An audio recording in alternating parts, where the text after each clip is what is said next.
I want to give a huge thank you to BetterHelp for sponsoring this episode. Therapy isn't something to run away from, it's a vessel to run towards. BetterHelp is the world's largest therapy service and it's 100% online, so break out your comfies. With BetterHelp, you can tap into a network of over 30,000 licensed and experienced therapists who can help you with a wide range of issues. To get started, you just answer a few questions about your needs and preferences in therapy. That way, BetterHelp can match you with the right therapist from their network. Then you talk to your therapist however you feel comfortable, whether it's via text, chat, phone, or video call. You can message your therapist at any time. Anytime. And schedule live sessions when it's convenient for you. No more fumbling to get a session on the calendar. You schedule based on when the time is right for you. If your therapist isn't the right fit for any reason, you can switch to a new therapist at no additional charge. Therapy changed my life for the better. Pun intended. And with BetterHelp, you get the same professionalism and quality you expect from in-office therapy, but with a therapist who is custom picked for you, more scheduling flexibility, and a more affordable price. Get 10% off your first month at betterhelp.com/Rocky. That's betterhelp.com/Rocky.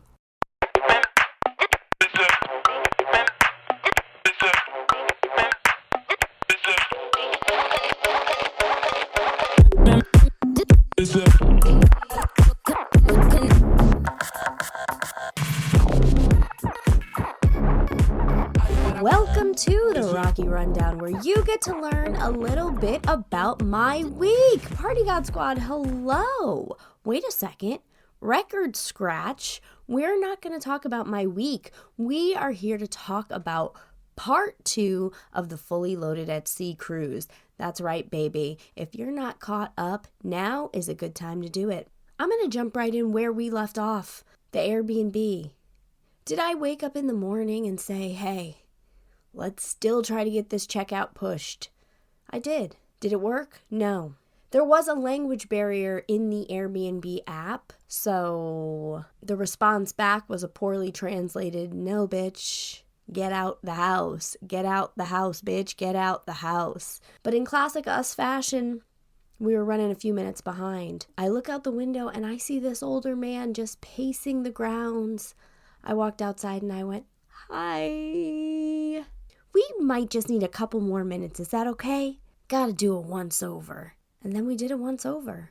If I failed to mention in the last episode, our taxi driver, Miriam, you remember she picked us up from the airport, told me she was going to give me the dress off her back because I complimented it. She got invited to the Keys, so she couldn't come to pick us up. And we still had to make a CVS run. I can't emphasize this enough. Dot your I's and cross your T's. You can never take too much stuff on vacation. I don't care what they say. I spent a good hour of my life in Miami, in pharmacies, and I didn't even buy the pistachios. Leaving CVS, we had to get another Uber. I hopped in the front seat because I'll be real with you. I don't mind sitting shotgun in the Uber. And for some reason, in Ubers, I want to know their life story. I want them to ask me mine. I want to become best friends and have them offering to drive us to the next location. Again, I'm making a reference to Miriam. And as I sat in the front seat of this Uber, while the rest of the chickadees were melting into the luggage in the back seats, I watched the Uber driver end the ride and then give Justin 5 stars. And then I think, that's weird. The ride she had before this was also named Justin. Then she very casually turned around and said, I don't know where your ride went. You what? I don't know where your ride went. Oh, no, I think before you gave him 5 stars, I think maybe you ended the ride. Oh, no, that was somebody different. I don't know where your ride went. So what do you want to do? Well, what do we want to do? We want to go to the hotel where we're meeting everyone at. That's what we want to do. Could you just make that happen? She said we'd have to take it up with Uber, but she'd still graciously take us if we paid her cash. Listen, lady, we'll give you cash. She knew the hustle. The car was packed to the gills with luggage. It would be way more of a hassle for us to unload it, order another Uber, and hope the same trick doesn't get pulled on us again. And then the whole drive, she's making little comments about everything we say about Miami, like we're supposed to be experts in Miami. Do you know what I know about Miami? I know that it's the party in the city where the heat is on. I know Chloe and Courtney took it as well as Chloe and Kim. I know it's drink all day, play all night. Let's get it poppin'. But I don't know where the airport is in relation to this hotel. So if you could just drop us off with a smile, that'd be awesome. And guess what? You don't even have to have a smile. Just don't cancel anyone else's ride for the day. I mean karmically. We get to the hotel. That's where the shuttle's leaving from and taking everyone who's part of the cruise crew to the cruise docks. So we could get our cruise on. I don't know how the four of us, the three stooges of real life, managed to get caught in the rain for the only 10 seconds that it rained, but we did. Trying to make our way around this hotel, we ended up getting locked outside with all of our luggage, no idea where to go, and the skies opened up. Do you know what we did? We laughed. We laughed so hard. Of course this would happen to us. It's a comedy of calamity, a comedy of errors, just existing as the four of us on this trip. They told us our rooms might not be ready yet, so part with what you gotta part with and keep on you what you gotta keep on you. But they were gonna take a majority of our luggage ahead of time. So now, after being soaking wet, having laughs, waiting for the shuttle, rearrange our luggage, because we might not have it for the rest of the day. Okay, this is no problem. Well, it's no problem for anybody else. Me, I had janky luggage. That's right, the little pulley thing that comes up that you drag it along with, mine is broken. So I have to physically open my suitcase, stick my hand in it, press the button from the inside, and then push it down, and hope to Christ on a cruise ship that nobody trying to help me out lifts my luggage poles. Because then I gotta go into my whole monologue about how it's a really great piece of luggage, except for this one incredibly inconvenient part of it. You get it, you got luggage. When we got on the shuttle bus, you could feel the vibes. The vibes were tingling. I mean, first of all, we were on a coach bus, and everyone had their own seat. Have you ever heard of such a thing? You've been on school field trips. You've got to pick your partner for the coach bus way ahead of getting on the bus. But if you get on a coach bus and you don't have to have a seat partner, that's the first stop to luxury, baby. The first class of buses. Everyone's cracking jokes on the shuttle bus, of course. A bus full of comedians. A bus full of bits. Was I scared to bring my vape pen on the boat? Nah. Listen, I don't know what Miami's drug laws are, but I know that marijuana comes from the trees, right? Or the ground, or the earth. Marijuana comes from the earth. There was a wise quote said one day, God made dirt and dirt don't hurt. And besides, if I got it from New York to Miami, allegedly, I should have no problem on the boat. But knowing I'm packing wheat, it always makes me have a little bit more smile, more pizzazz, more sparkle in my eye when I'm locking eyes with the important people I gotta pass through. Which in reality should be a dead giveaway. A glossy-eyed stoner saying things like good morning at 2 p.m. But once again, we made it through. And the rooms weren't supposed to be ready, but they were. Cynthia, roommate of the year, she and I got our balcony suite next to the boys. And the only thing that would have made it better is if they didn't have this big wall in between the balcony rooms. I get it, privacy. But you should at least have the option. Like, glory hole for hanging out. Or Tinder for hanging out. If the room next to you swipes right, and you swipe right, then the partition in between you will drop like panties. So much more room for activities. Every time we wanted to talk to Liam and Justin, we had to hang our bodies over the side of the ship like I was Rose fucking DeWiplicator. And let's be real, I'm not Rose DeWiplicator. I would have never jumped off the lifeboat for some dick. Sorry, Leo. At least not Titanic Leo. Maybe Wolf of Wall Street Leo. Or even The Revenant Leo. But not Titanic Leo. I love you, honey, but you don't even have chest hair. I'm staying on the boat. Now everything's starting to feel like a dream. We're on the boat. We're in the talent mix. We even get to eat in a separate place.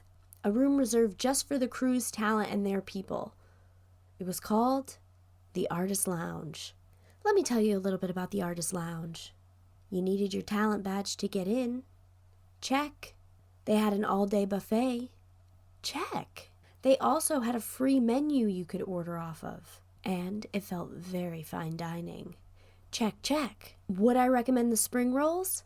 Not from the buffet. The condensation made them really soft, and spring rolls are supposed to be crunchy. But that buffet had other perks, and the perks were, it was just for anyone who had access to the artist lounge. I've cruised before, but I've only ever cruised amongst the people. And let me tell you, when I've cruised amongst the people, it was great. It was fun. But cruising on the other side will have you feeling like Rose Duplicator. There were times I'd be eating in that artist lounge, and all I would hear in my head was, to making it count. There was one time I walked in the artist lounge, and I didn't see anything appealing to eat. I walked out with my head hung low, and I heard one of the regular cruise passengers say, "Poor little rich girl, what does she know about misery?" The artist lounge was the shit. And not because we were separated from the other passengers on the boat. I have had COVID and survived, okay? It was because that's where we had some of the hardest belly laughs ever. The whole ship went up to the deck by the pools and the jacuzzi and the stage, and Bert Kreischer did this awesome toast. He hadn't drank in 83 days. He also hadn't had sugar in 83 days. And he popped open a bottle of champagne on stage with his wife, and the whole boat went crazy. At least that's what it looked like from the VIP section we were standing in backstage. It was a joyous moment. After the big champagne toast, having a delicious dinner in the artist lounge, it was time for Seif to hit the stage. He was going up to the pool deck, and it was a low-key first night dance party, just a couple hours. Now, I'm not the photographer of the group. I'm not the videographer of the group. I'm not the editor of the group. My skills come in handy when it's time to organize and to help out with the funnies. And because when there's great music dancing, there's not usually a lot of time for laughs, you gotta get serious on that dance floor. That's where I found myself. On the stage, to the side of his DJ booth, pumping up the crowd and dancing my ass off. I need everyone who's listening right now to understand that if you think dreams can't come true, oh, they can. Because this was Seif's first gig of the night, there's a green room for the artists. And what is waiting in the green room for us but a bottle of Patron? So I'm dancing on the side of the stage, drinking Patron with my friends. Not a care in the goddamn world. The music is amazing, of course, it's Seif.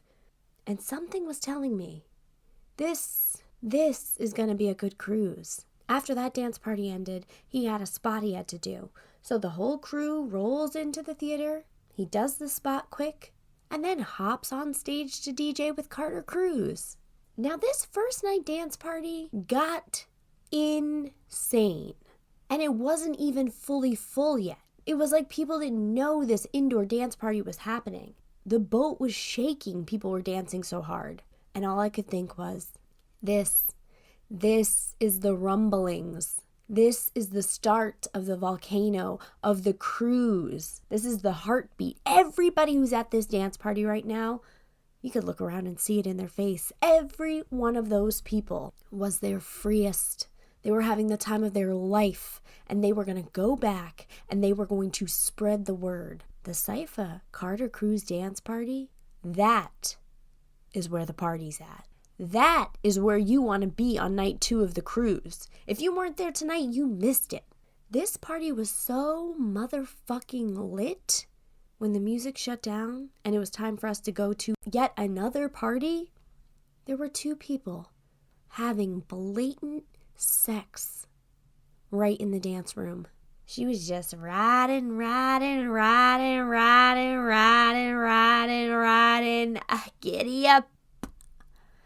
Giddy up. All on his cruise dong. Pulled her skirt to the side, I'm sure she wasn't wearing panties, and just went for it. The lights were up. This was the kind of dance party that makes babies. And they weren't stopping. People were gawking, I was people, and they still went for it. No shame. I'm surprised more people didn't join in.